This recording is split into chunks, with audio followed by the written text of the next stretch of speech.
इसकी सूचना ने अज्ञान बालिका को मुंह डांप कर एक कोने में बिठा रखा है। उसके हृदय में एक विचित्र शंका समा गई है। रो रोम में एक अज्ञात भय का संचार हो गया है। न जाने क्या होगा। उसके मन में वे उमंगे नहीं हैं जो युक्तियों की आंखों में तिरछी चितवन बनकर, ओंठों पर मधुर हास्य बनकर और अंगों में आलस्य बनकर प्रकट होती है। नहीं, वहां अभिलाषाएं नहीं हैं। वहां केवल शंकाएं, चिंताएं और भीरू कल्पनाएं हैं। यौवन का अभी तक पूर्ण प्रकाश नहीं हुआ है। कृष्णा कुछ कुछ जानती है, कुछ कुछ नहीं जानती।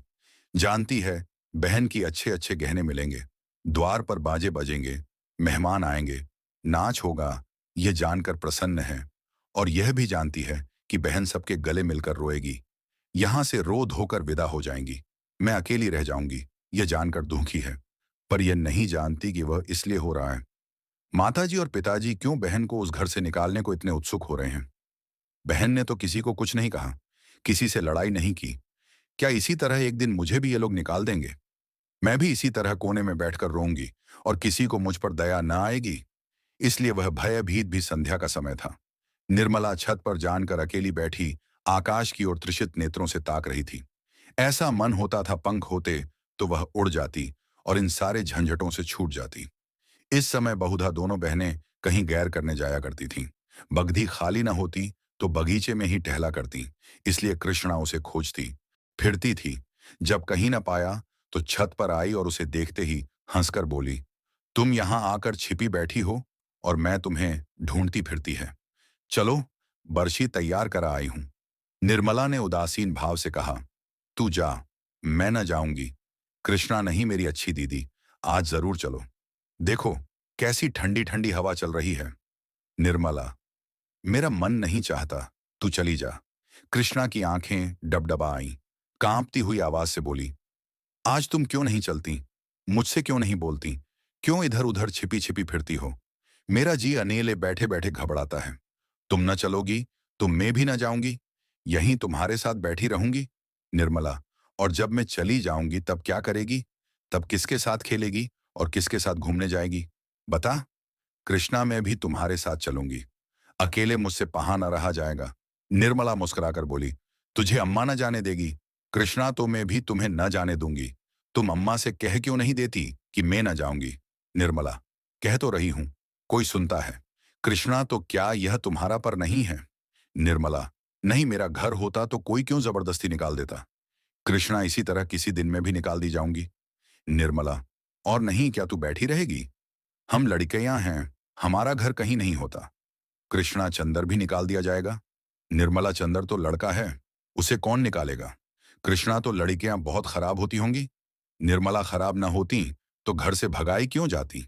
कृष्णा, चंदर इतना बदमाश है, उसे कोई नहीं भगाता। हम तुम तो कोई बदमानी भी नहीं करती।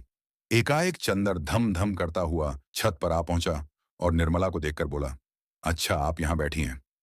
ओहो, अब तो बाजे बजेंगे, दीदी दुल्हन बनेंगी, पालकी पर चढ़ेगी, भोहो। ओहो। चंदर का पूरा नाम चंद्रभाई सन्हा था। निर्मला से 3 साल छोटा और कृष्णा से 2 साल बड़ा।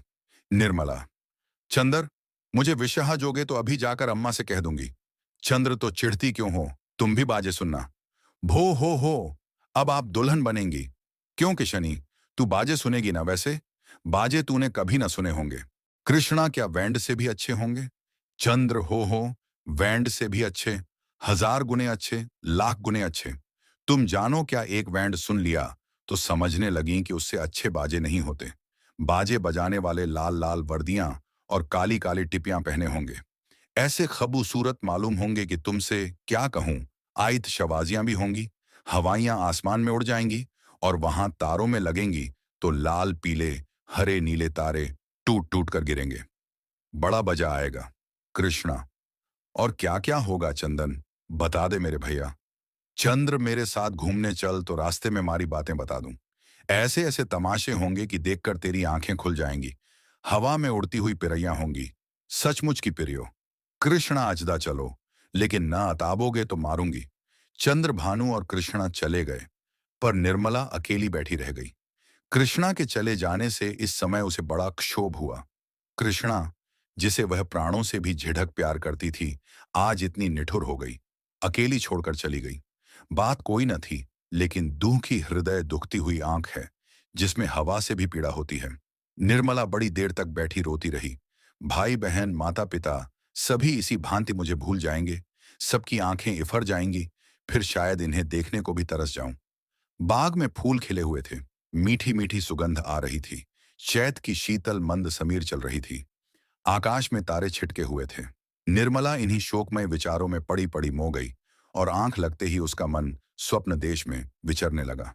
क्या देखती है कि सामने एक नदी लहरें मार रही है और वह नदी के किनारे नाव की बाट देख रही है। संध्या का समय है। अंधेरा किसी भयंकर जंतु की भांति बढ़ता चला आता है। वह घोर चिंता में पड़ी हुई है कि कैसे यह नदी पार होगी, कैसे पहुंचूंगी। रो रही है कि कहीं रात ना हो जाए, नहीं तो मैं अकेली यहां कैसे रहूंगी। एकाएक उसे एक सुंदर नौका घाट की ओर आती दिखाई देती है।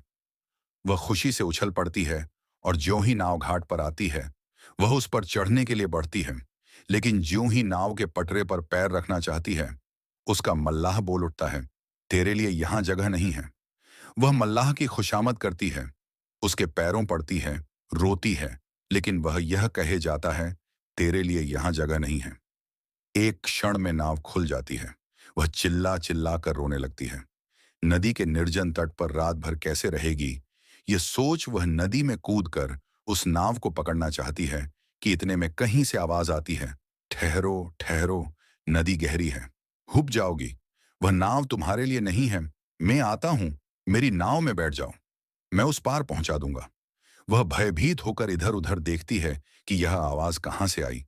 थोड़ी देर के बाद एक छोटी सी डोंगी आती दिखाई देती है। उसमें न पाल है, न पतवार और न मस्तूल। पैदा फटा हुआ है, तगते टूटे हुए, नाव में पानी भरा हुआ है और एक आदमी उसमें से पानी उलीच रहा है।